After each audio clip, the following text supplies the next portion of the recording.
તો રાજ્યમાં ઠંડી વધવાની આગાહી કરાઈ છે ત્યારે અમદાવાદ શહેરમાં ઠંડીનો પારો વધતા વહેલી સવારે લોકો પોતાના સ્વાસ્થ્યની ચિંતા કરતા જોવા મળ્યા।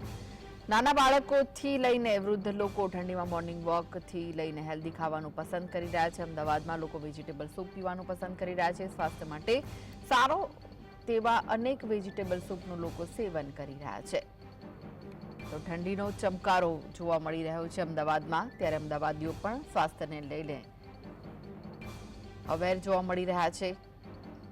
રોગોથી બચવા શાકભાજીના સૂપ પીવાથી ખૂબ જ ફાયદો થાય છે, ત્યારે અમદાવાદીઓ વહેલી સવારે સૂપ પીતા જોવા મળ્યા।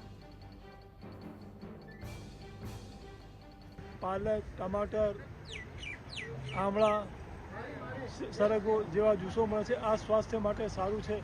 દૂધીનું મળે છે। અહીંયા જે ડાયાબિટીસના પેશન્ટ હોય એ કારેલાનું સૂપ પીવા આવે છે, એનાથી ડાયાબિટીસ કંટ્રોલ રહે છે।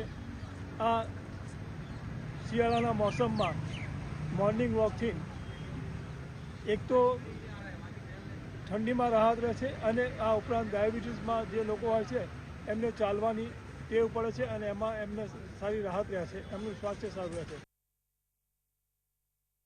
અમે બધા મિત્રો રોજ સવારે ઇન્ડિયા કોલોની વોર્ડમાંથી વોકિંગ માટે મેમકો 4 રસ્તા સુધી જઈએ છીએ અને આ સરસ મજાની ગુલાબી ઠંડીમાં બધા મિત્રો ભેગા થઈને જે વોકિંગ કરી એમાં આનંદ આવે છે।